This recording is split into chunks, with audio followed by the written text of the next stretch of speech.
Hello दोस्तों, आप लोगों का स्वागत है। दोस्तों, अगर मेरे चैनल को आपने सब्सक्राइब नहीं किया है तो प्लीज़ सब्सक्राइब कर लें। बहू ने सास को दिया जहर, सबक आमोज कहानी। संगीता की शादी हुई और वह अपने पति और सास के साथ अपने ससुराल में रहने लगी। पर कुछ ही दिनों बाद संगीता और उसकी सास के साथ अनबन होने लगी। सास पुराने ख्यालों की थी और संगीता नए ख्यालों वाली। संगीता और उसकी सास का आए दिन झगड़ा होने लगा।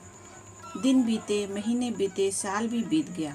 ना तो सास ताने मारना छोड़ती और ना ही संगीता जवाब देना छोड़ती। हालात बद से बदतर होने लगे।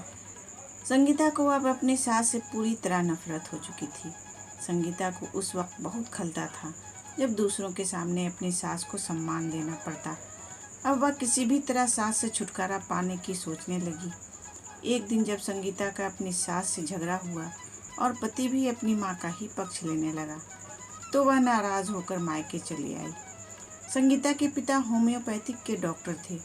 उसने रो रो कर अपना दुखड़ा पिता को सुनाई और बोली, आप मुझे कोई जहरीली दवा दे दीजिए जो मैं जाकर उस बुढ़िया को पिला दूं, नहीं तो मैं अब ससुराल नहीं जाऊंगी। बेटी का दुख समझते हुए पिता ने संगीता के सिर पर प्यार से हाथ फेरते हुए कहा, बेटी, अगर तुम अपनी सास को जहर खिलाकर मार दोगी तो तुम्हें पुलिस पकड़ कर ले जाएगी और साथ ही मुझे भी, क्योंकि वह जहर मैं तुम्हें दूंगा। इसलिए ऐसा करना ठीक नहीं होगा। लेकिन संगीता जिद पर अड़ गई, आपको जहर देना ही होगा।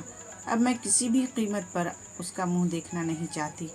कुछ सोचकर पिता बोले, ठीक है, जैसी तुम्हारी मर्जी, लेकिन मैं तुम्हें जेल जाते हुए भी नहीं देख सकता।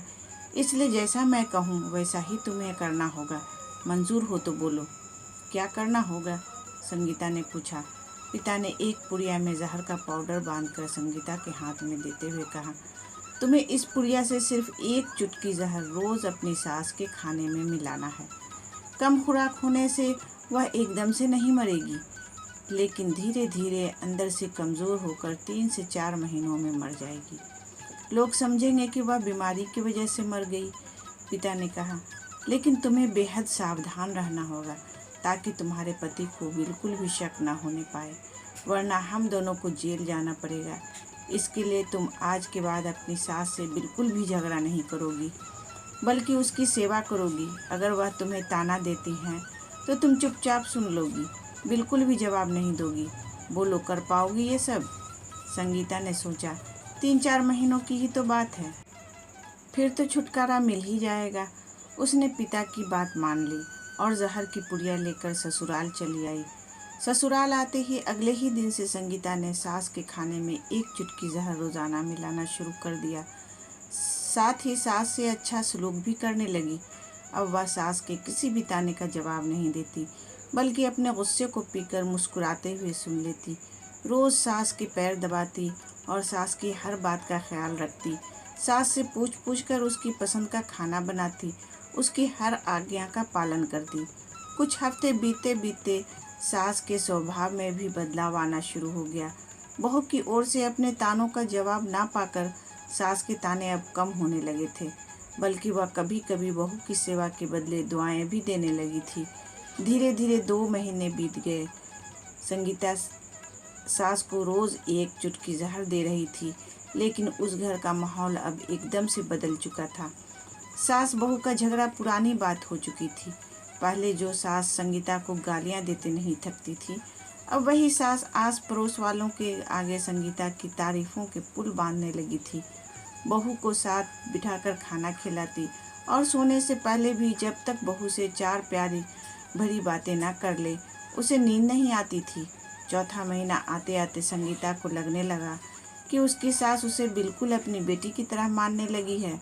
उसे भी अपनी सास में माँ की छवि नजर आने लगी थी। जब वह सोचती कि उसके दिए जहर से उसकी सास कुछ ही दिनों में मर जाएगी, तो वह परेशान हो जाती थी।